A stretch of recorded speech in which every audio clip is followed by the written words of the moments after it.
नमस्कार। मैं Sushil Kumar Singh.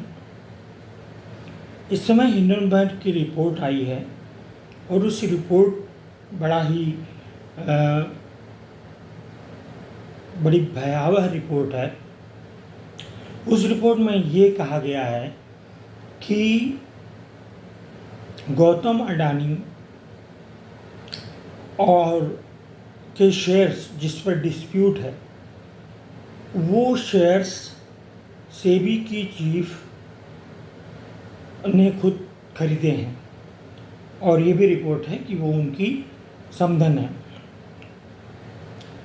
Supreme court में जो चीज़ें रखी गई हैं, ऐसी भी संभावना है कि सेबी ने गलत आंकड़े प्रस्तुत किए हैं। स्थिति यहाँ तक बनी, अभी मैं कल की रिपोर्ट बता रहा हूँ, स्थिति यहाँ तक आ गई है कि इससे सरकार की बहुत ज़्यादा बदनामी हुई है और सरकार आरएसएस के कई लोगों ने प्रधानमंत्री और गृह मंत्री के इस्तीफे की इसलिए मांग की है क्योंकि प्रमुख सरकार चलाने वाले यही लोग हैं।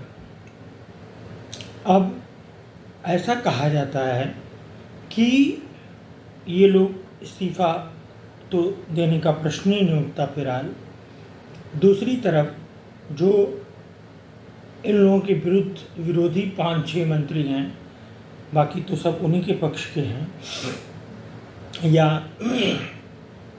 अन्य मंत्री भी हैं, अन्य भाजपा के नेता हैं, वो इस बात पर बहुत प्रसन्न हैं। उनको ये लगता है कि ये अब इनके लिए गले की फांस बन जाएगी और धीरे धीरे इनकी छवि खराब हो जाएगी। मैं अपना अगर निजी अनुभव बताऊं तो नीट घोटाले के बाद जो कि मिडिल क्लास के लड़के, एक हमारे यहाँ प्रथा सी चली है, वो इंजीनियरिंग या मेडिकल में ही जाते हैं। तो मिडिल क्लास के लड़के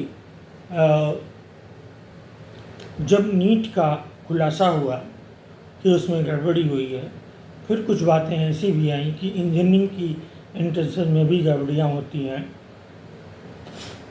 तो इन लोगों का बहुत ज़्यादा, उन पेरेंट्स का बहुत ज़्यादा मन भर गया और बहुत दुखी हुए, खासकर भाजपा से। कारण यह था कि वो ही भाजपा के तो असली वोटर हैं, मिडिल क्लास ही भाजपा का वास्तविक वोटर है और वह नाराज दिखा। दूसरा, आरक्षण की बात आई, उस पर भी सरकार साफ नहीं है, तो जो मोस्ट बैकवर्ड क्लासेस हैं वो भी नाराज हैं। भ्रष्टाचार के मामले में यूपीएससी का नाम आने पर, वो भी बहुत बुरी तरह से भ्रष्टाचार।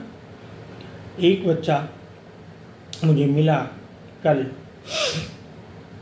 दिल्ली का, वो कह रहा था कि उसके लगभग सारे दोस्त, जितनी परीक्षाएं होती हैं उसके फ्रेंड्स, वो सब EWS, इकोनॉमिकली वीकर सेक्शंस और डिसेबल्ड का या विकलांगता का प्रमाण पत्र लगा के हो रहे हैं, चयन हो रहा है। तो सवाल क्या है कि इम्प्रेशन क्या पड़ रहा है? इम्प्रेशन ये पड़ रहा है कि सरकार बहुत भ्रष्ट है, और ख़ासकर भाजपा के लिए। और इसका क्या होगा आगे चल के, ये तो मैं अभी थोड़ी देर में बताऊंगा। मैं पहले दिन से यही बता रहा हूँ कि जिसने भी इस सरकार के शपथ ग्रहण की कुंडली बनाई, जैसे वो जानबूझ के चाहता रहा हो कि सरकार न चले। इतना खराब, मेरे आप यूट्यूब चैनल एस्ट्रो सोशल पे जाएंगे और आप देखेंगे कि शपथ ग्रहण कुंडली पर मैंने 2 वीडियोस बनाए हैं। आप उन दोनों को देखेंगे और आज की स्थितियां देखेंगे तो आपको लगेगा अरे ये सब चीज़ें तो यही चीज़ें घटित हो रही हैं। तो एक तो ये हो गया शपथ ग्रहण।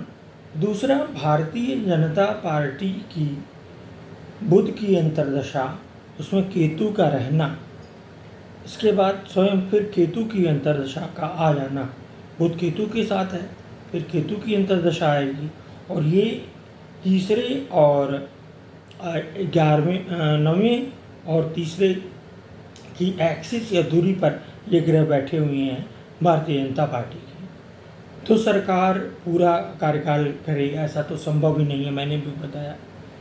दूसरा, मोदी जी की अगर, आई रिपीट, अगर 17 सितंबर 1950 डेट ऑफ बर्थ है, तो इस सितंबर से लेके जो अगला सितंबर आएगा वो क्रॉस नहीं कर पाएंगे। मतलब सितंबर 2024 से सितंबर 2025 के बीच में उनको पद छोड़ना पड़ सकता है, उनको पद मोदी जी को छोड़ना पड़ सकता है, और पुनः या तो चुनाव में जाना पड़े या मंत्री बने, ये सब चीज़ें बिल्कुल साफ साफ दिखती हैं। तो एंडोनमेंट की रिपोर्ट एक ऐसे, मैंने उसमें साफ साफ लिखा था और भी खुलासे होंगे। दूसरा, मैंने महिलाओं का जिक्र किया था कि महिलाएं, शुक्र की दशा है तो महिलाएं हावी रहेंगी। तो चाहे स्मृति ईरानी हो, चाहे वो बुश हो जो उनकी अभी सेबी की चीफ हैं, ऐसे कितनी महिलाओं का नाम आया जो जिनकी वजह से देश की बदनामी हुई, या अच्छा हुआ या बुरा हुआ, जैसा भी हुआ। चाहे अभी एथलीट जिनकी बात हो रही है कुश्ती में, फोगाट, विनेश फोगाट की, तो चूँकि शुक्र की, भारत की शुक्र की अंतर्दशा चल रही है, तो भारत शुक्र, बुध और केतु में घूम रहा, झूल रहा है। लेकिन मोदी जी की खुद की मंगल की दशा है, और मैं अगर दशा की बात ना करूं, सिर्फ अपनी विशेष नाड़ी पद्धति लगाऊं, तो 17 सितंबर 1950 को कभी भी पैदा हुए हों, लेकिन ऐसा लोग कहते हैं, कुछ लोग कहते हैं 1949 की पैदाइश है।